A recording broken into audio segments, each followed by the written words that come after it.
Get this and get it straight. Crime is a sucker's road, and those who travel it wind up in the gutter, the prison, or the grave. This time a bride-to-be, a corpse in a plush bungalow, and a southern drawl behind a gun all had one thing in common. They moved through the same deep shadow. It happened like this. From the pen of Raymond Chandler, outstanding author of crime fiction, comes his most famous character in The Adventures of Philip Marlowe.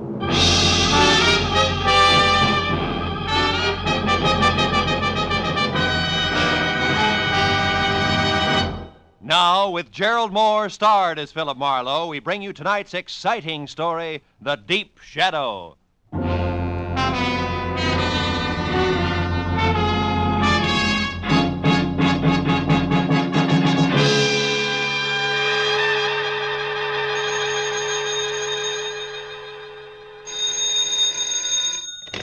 Hello. Mr. Philip Marlowe, please. This is Marlowe. Oh, my name is Harvey Kettering, and I'm to be married in 4 hours at 9 sharp. Well, congratulations. I hope you'll be very happy. But my bride is gone. Disappeared. I need your help. Now, look, if you've been left waiting at the altar, I can't... No, it's nothing like that. She's in trouble, Mr. Marlowe, I'm sure. Oh? Shirley loves me. Now, I'll pay anything you say, 200, 300, anything. Only get out here fast, please. Now, wait a minute. Where is here? 3840 Sunswept Drive. It's in Studio City, just across the hills from Hollywood. 3840. Take Laurel Canyon. Well, now, look, Mr. Kettering, Please, Mr. Marlowe, please. Okay. All right, Mr. Kettering, I'll see you.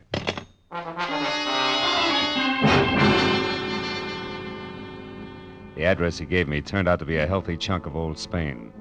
A whitewashed house that spread out for at least 100 yards under a pink-tiled roof. I was admitted by a butler with owl eyes, no shoulders, and a small bay window, and we played Follow the Leader over cool marble, ankle-deep Persian rug and inlaid Philippine mahogany. Finally, I was ushered into the ballroom, which was big enough for a highlight match. It was decked out for a wedding, from the champagne buckets and dead-over-ice lobsters to a pink rose-covered canopy at the center. And in the middle of it all, chain smoking while he worried, was my new client, Harvey Kettering. Well, Mr. Marlowe, I'm afraid there isn't a moment to lose, so I'd better tell you what I know quickly. But let's step outside on the patio. All right, Mr. Kettering. Mr. Marlowe, last night, Shirley and I What's went her to full name, Mr. Kettering? Doyle, Shirley Doyle. Oh, yes, here. Here's a snapshot of her. Mm-hmm. She's 25, blonde, and as you can see, Mr. Marlowe, very attractive. You're so right. You started to tell me about last night. Oh, yes. We were out together at a nightclub, the Blue Chip. On Ventura Boulevard? Oh, yes. Now, we'd never been there before, yet I think that's where it started. What do you mean started? Well, when we were leaving the place about midnight, I called a cab. I was just giving the driver Shirley's home address, the Moore Park Court Apartments, when suddenly she told me to get in and told the driver to start at once. Do you know why? No, I thought perhaps she'd seen somebody coming from the club. But when I asked her about it, she said it was just her nerves, since tomorrow was her wedding day. I see. Then today she was supposed to call, but she didn't. At 2, I called her. Talk to her? No, she was gone. But I talked to the daymaid. She said when she arrived, she brought in a note that had been left outside Shirley's door. There's one of those leave-a-message pads in a box on her porch rail. Mm-hmm. She said it seemed to upset Shirley terribly. Mr. Marlowe, what are we going to do? Well, now, look, have you been over there to Shirley's place? No, I haven't. Got a key? Yes, I do. All right, Mr. Kettering, you have the key, so let's go. But what shall I do about the guests, the Nothing right now. We may be lucky.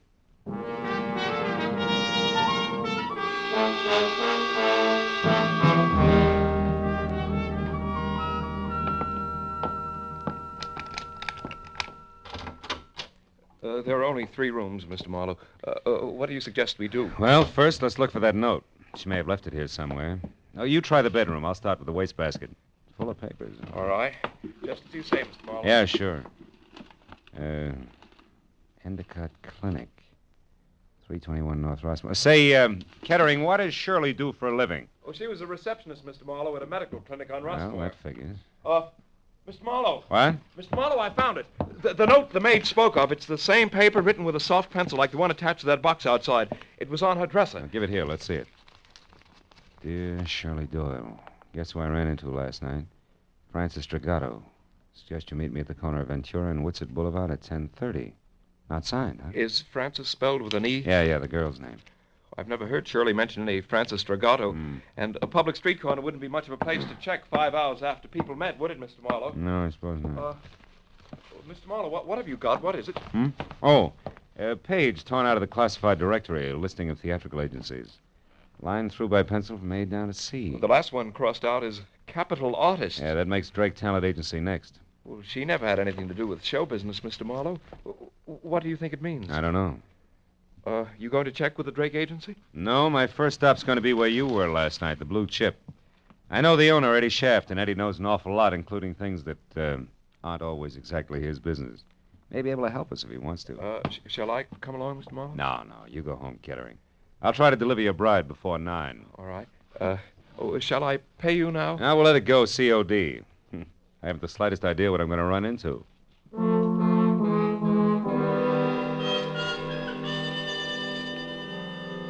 The snapshot of Shirley Doyle my client had given me reminded me of the kid you went to school with. You know, she had the kind of well-scrubbed look you knew was quick to smile, but I knew that she could be in a lot of trouble if she was tied in at all with the dapper Eddie Shaft.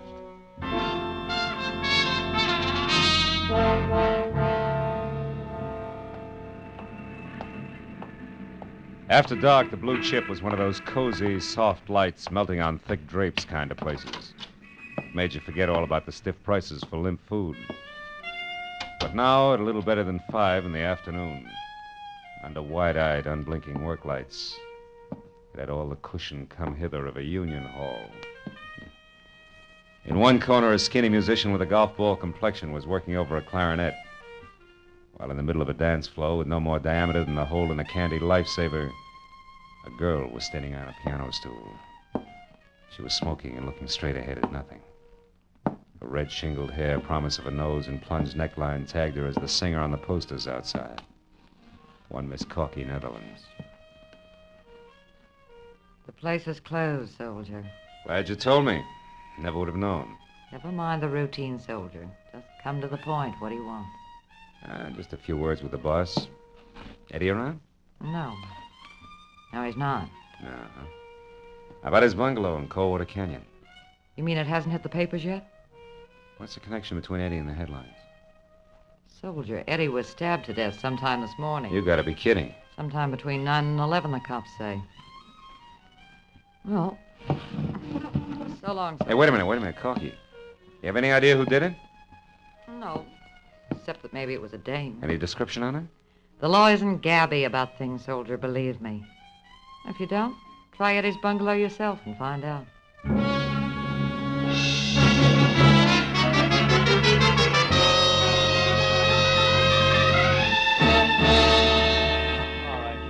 Hustle up, will you? Oh, yeah, and Mooney, don't forget to have that fingerprint crew go over his other car on that back porch rail. Okay, Lieutenant. Hey, can they start the body downtown now? Yeah, I guess so. We're not going to get any smarter staring at it. Hi, Matthews. Huh? Oh, hello, Phil. What brings you up here? Curiosity, I was in the neighborhood. What's the setup? I hear it's supposed to be a woman. Could be. Where do you hear this? Singer over at the Blue Chip, Corky, Netherlands. Oh, her. Yeah, well, she's clear. She Yeah? was home right up until noon, and she can prove it. This happened a little before noon, an hour or so. But it was a woman, all right. What makes you so sure? Oh, Phil, fresh lipstick on a glass and a cigarette, a kitchen knife for a murder weapon, etc. No. Also, some long-nosed neighbor saw a girl. Said she was young, maybe blonde. She wasn't sure. Saw her run out of here a little after 11 this morning. Mm-hmm. All this adds up to somebody in particular, huh? Well, it should, Phil. Norma Mayetta. Who? Norma Mayetta is her name. She Oh, was yeah, Eddie's dearest, yeah. you see. It should add, but it doesn't. She left town last night for Chicago in the 1 a.m. plane. We checked it. Of course, Eddie Shaft went with a lot of girls. Excuse me, That's so Lieutenant. right. We just got hold of that night cashier over at the Blue Chip. Yeah, what do you say, Mooney? Shaft took $50,000 in small bills out of the office safe last night. Oh, what time? About 2 a.m. Had it in a large manila envelope. Yeah, nothing even close to manila envelopes turned up here, has it? No, Lieutenant, but that gives us another angle to shoot at. All right, Mooney, pass the word to the boys. Okay, Lieutenant. Look, Marlowe, just a passing thought. What? You sure you're just curious? You sure you don't want to play 1 and 1 makes 2 with me? Yeah, I'm sure, Lieutenant. Well, look, I'll see you. I'll give you a call Marlowe, if I... Huh? wait a minute. Yeah? Look, I know all about your professional ethics, relations between client and private detective. We Yeah. won't go into that. We're going to go into something else very briefly, Phil. The law on many points is quite clear, Marlowe. Clear like what, Matthews? Clear like the status of an accessory before or after the fact in a murder case. And like aiding and abetting a criminal. Like a lot of things you know all about, Phil. Keep them in mind, will you? Okay, Matthews. Yeah, I'll see you.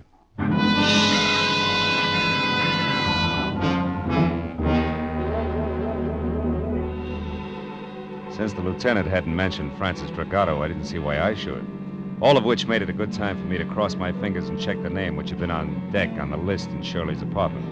The Drake Talent Agency. The place, which was on Sunset Strip, was strictly coy colonial, from a miniature Mount Vernon front to an oversized mirror-polished brass knocker on the front door that said my tie was crooked. And I was sure that the gentleman who answered the door noticed it. He was impeccable. In cocoa brown gabardine, white high-at-the-throat tab shirt, and also cocoa brown silk tie. And at the bottom there were thick-soled cordovans with leather laces. At the top, a crew cut over jet black horn rims.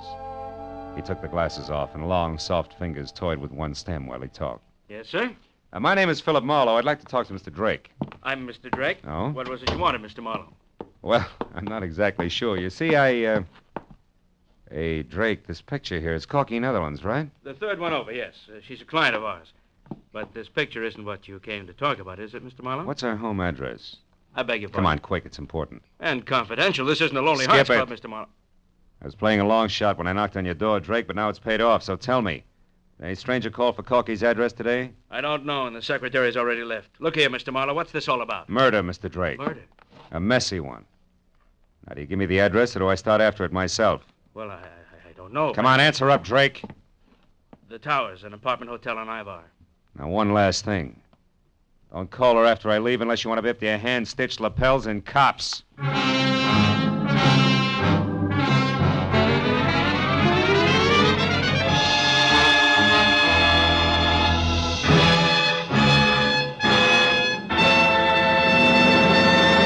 In just a moment, the second act of Philip Marlowe. But first, you might think that after several years with Gracie Ellen, George Burns had seen everything, done everything, been everything. But this Wednesday night, you'll find George in a brand new role, that of a Florodora girl, with costume and complications by Gracie Ellen. The Burns and Allen Show is heard every Wednesday on most of these same CBS stations, along with the Bing Crosby Show and the Groucho Marx program. Now, with our star, Gerald Moore, we return to the second act of Philip Marlowe and tonight's story, The Deep Shadow.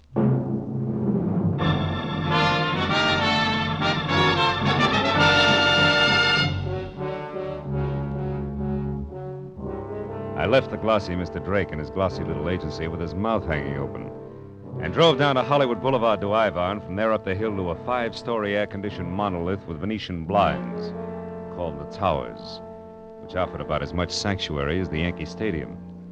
I parked heading downhill and walked in across the buzzing green and silver lobby draped with pale pink curtains and blasé women to the elevator and rode up to the 3rd floor. Corky Netherlands' apartment was the 4th down the hall to the right, and quiet, but the door was ajar 2 inches. So I rapped hard enough to swing it all the way open. The answer sounded like a cry for help from the bottom of a well. When it came again, I went in, and it took me a few seconds to realize that the noise was coming from a closet. And when I got it open, Corky Netherlands reeled out, looking like she'd been through a threshing machine. She was here. She was after the money. Who was after She what beat money, me Corky? and locked me Who? up in there. Some dame, I didn't know her, but she... There she is. Shirley! Miss Doyle, wait a minute! It was Shirley Doyle. She'd been hiding inside near the door. She grabbed a handy, oversized ashtray and let it fly at us, then beat it. I made it to the hall just as the elevator door closed, so I took the stairs and raced it down to the lobby. I got out on the street in time to see Shirley with a large manila envelope in one hand pile into a sleek new Hudson and take off. I ran to my car to follow her, but that was as far as I got.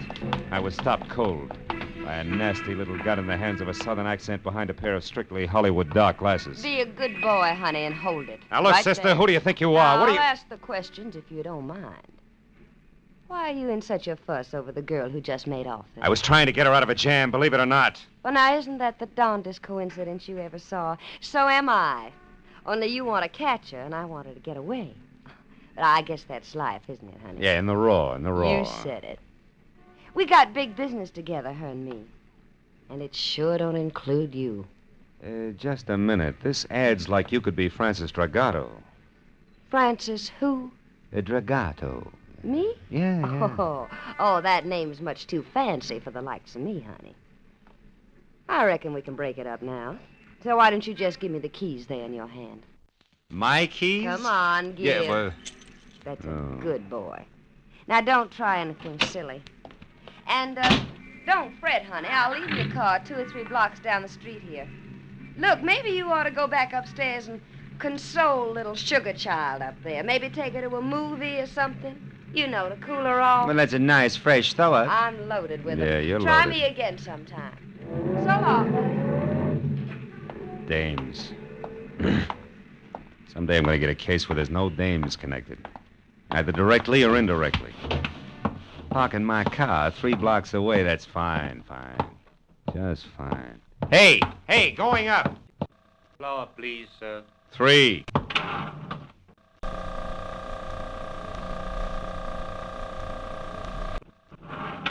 Did you catch her, Marlowe? Did you get her? No, she got away. Which leaves you and me, Corky, to make cozy conversation about that mention of dough you slipped on when I let you out of the closet.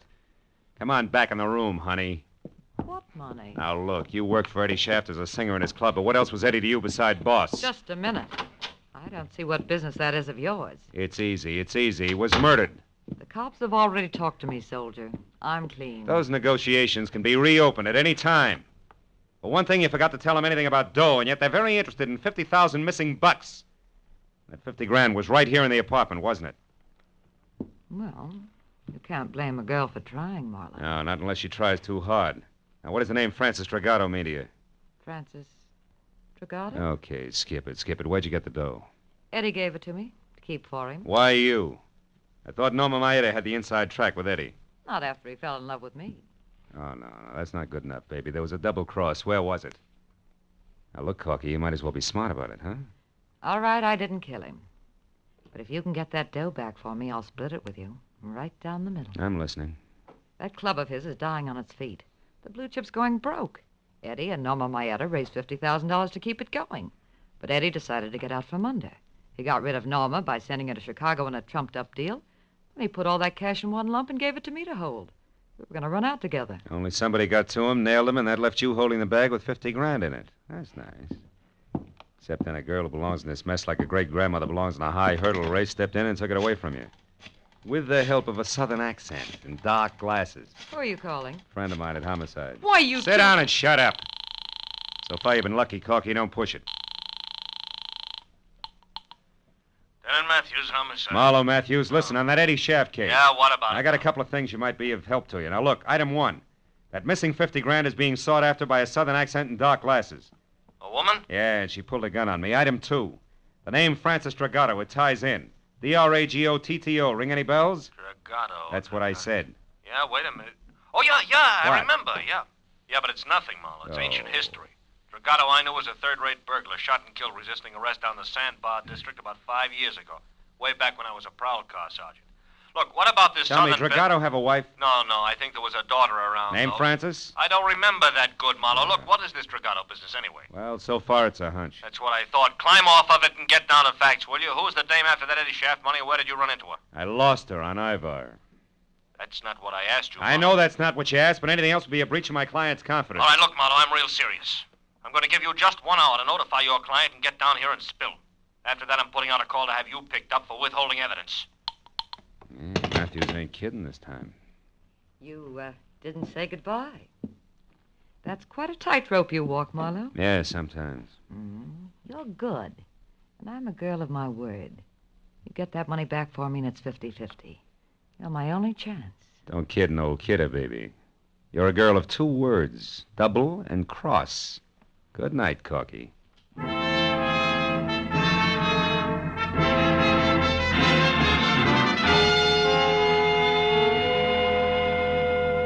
I found my car all right, a half a block from Sunset Boulevard.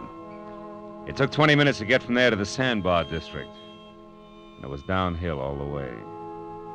It was a neighborhood squeezed and cramped in by a solid wall of massive factories, and as festered as the bottom of a bent garbage can. At the corner of River Street and 3rd, I found the house. 3 sagging, rotten stories of tenement that squatted in the eternal shadow of a huge gas tank like a sick, dirty old man. The proud, gleaming giant of City Hall was only 7 blocks away. Might just as well have been 70 miles. I went up to the door and knocked, and finally it inched open, just far enough for a face the color of dishwater to peek out. She hissed at me for a minute through the gap where her front teeth should have been, and then told me she was Ma Hargis, the manager, motioned me inside. The living room looked like something swept out the back door of a down-at-the-heel museum.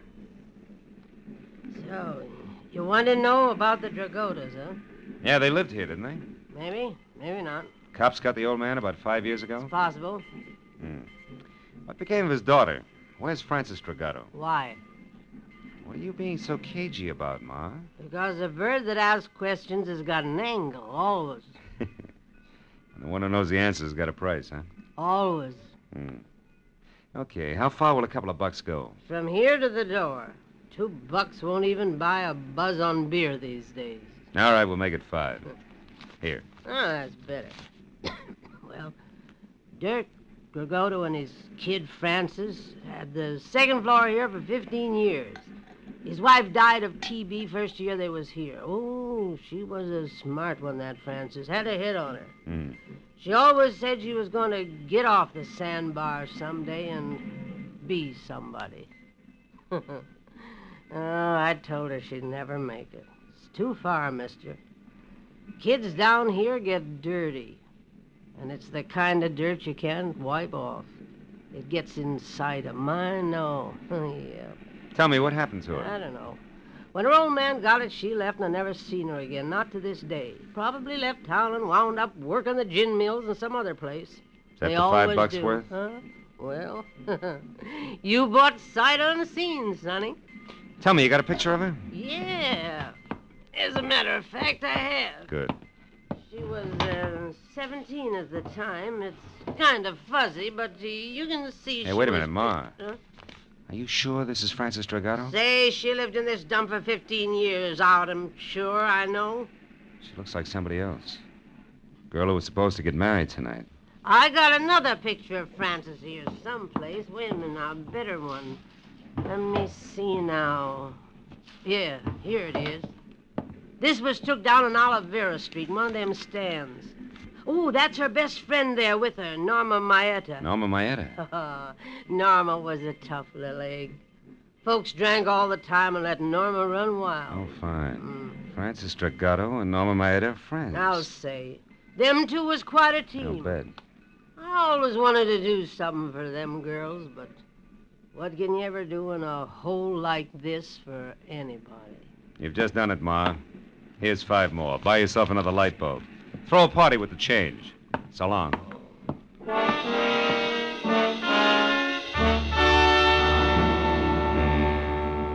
The eyes of one young woman and the chin and mouth of another, side by side, smiling into a camera, had cleared up a lot of questions. But there was one more that needed an answer fast. I called Matthews from the first phone booth I came to, brought him up to date in a hurry, and then asked him to check Norma Maeta's place, and if that was blank, to meet me at the Moore Park Court Apartments, which was the only other likely place I could think of. I crowded traffic lights all the way out, but he and Sergeant Mooney got there almost as soon as I did. And I led them back to Francis Dragato's well-lit cottage, the one she'd taken in her new name, Shirley Doyle. Mooney went to cover the back while Matthews and I moved in up front. Your hunches are paying off tonight, Marlowe. Oh, yeah, they're in here all right. Yeah, come on over this way. The window's open. We could catch a little conversation first, you know. It might help. Yeah, if you keep quiet, we can. I'm due in Chicago. Thanks for your help, Francis, dear. Yeah. I had to get this money. Now more than ever. You've got it, Norma, so goodbye. Now that stuffed shirt you're going to marry, you'll never know where you really came from or who you really are. Did you get that? Oh, and one more thing, dear, before I go. Yeah? I killed Eddie Shaft this morning. You what? Heard enough, I Matthews? killed No, Eddie hold it a minute. Shaft. When he put me on the plane for Chicago, I figured something was fishy, so I got off and I came back. And I found out he was selling me short for that little jerk, Corky Netherlands. We had an argument. I killed him. Of all the Then I remembered seeing you leave the blue chip last night.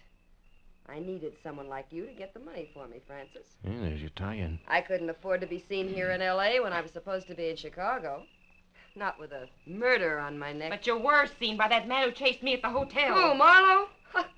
He's still looking for a southern drawl and dark glasses. You're the only one who knows the truth, and That's you're what in it she with me thinks. now. I'm not going to let you involve me in a murder, Norma. Getting that money was one thing, but I'm not going to be mixed up in a killing. I don't care what it costs me. I'm going to tell the whole thing. You're a fool, Francis. I got a good alibi for one murder. It'll work for 2. Let's go, Matthews. Yeah, You're fast. not Come going on. to stop me now, Francis. no. Nobody is. And Who's that? All right, hold it, girls. We're police. You're not taking me! Back, Matthews. Yeah, Mooney, stop her! Hey, stop! Drop it, lady. No! Come on, Marlowe. think she's dead, Lieutenant. She wouldn't stop. She was shooting at me, but she's a woman. All right, Mooney. That gun in her hand, she was a killer and nothing more. Yeah, I suppose she was. If you asked that kid inside, she could tell you what made her that way. Oh, well, let's get out of here, Matthews.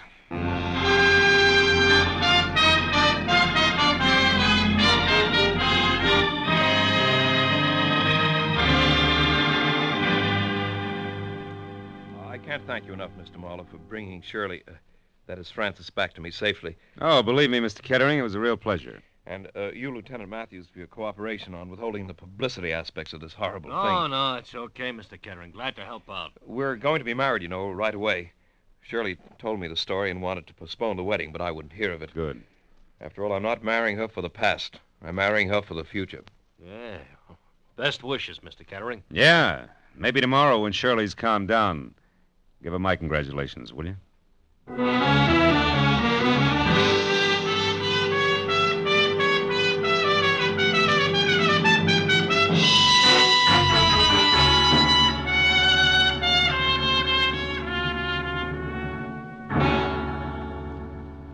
Well, after a long cup of coffee and a lot of conversation about people with Matthews, I finally got in my car and headed home to my apartment on Franklin Avenue, which isn't the best street in town, but it is lined with palm trees instead of garbage cans. And the sun hits it all day long. Yeah, but that reminded me again of River Street, the deep, perpetual shadow that hangs over it. A dirty shadow that Ma Hargis said could never be rubbed off. A shadow that spawns the Norma Maedas of the world. I was still thinking about it while I got ready for bed. I knew Ma wasn't 100% right. I'd seen the exception of the rule. But she was 99% right. Just enough to disturb my sleep. Oh, well. One guy can't change things. Can he?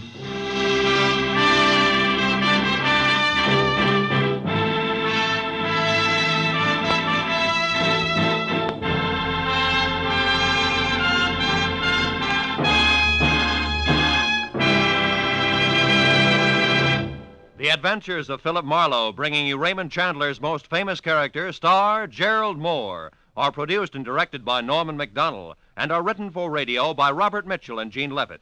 Gerald Moore may currently be seen starring in Republic's The Blonde Bandit.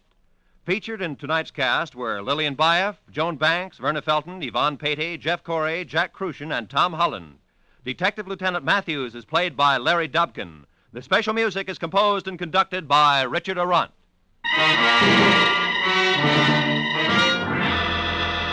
Be sure and be with us again next week when Philip Marlowe says... This time I started with a Romanian from left field. Got misled in the Philippine jungles, chased an English accent clear to Venice, and wound up at a Shinto shrine with a friend from Siam. All without ever leaving Los Angeles.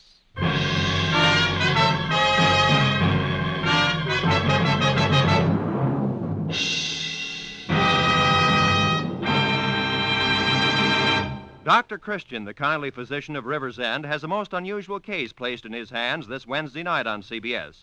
His patient, a 16-year-old girl who's in love with an older man, and the man, Dr. Christian himself.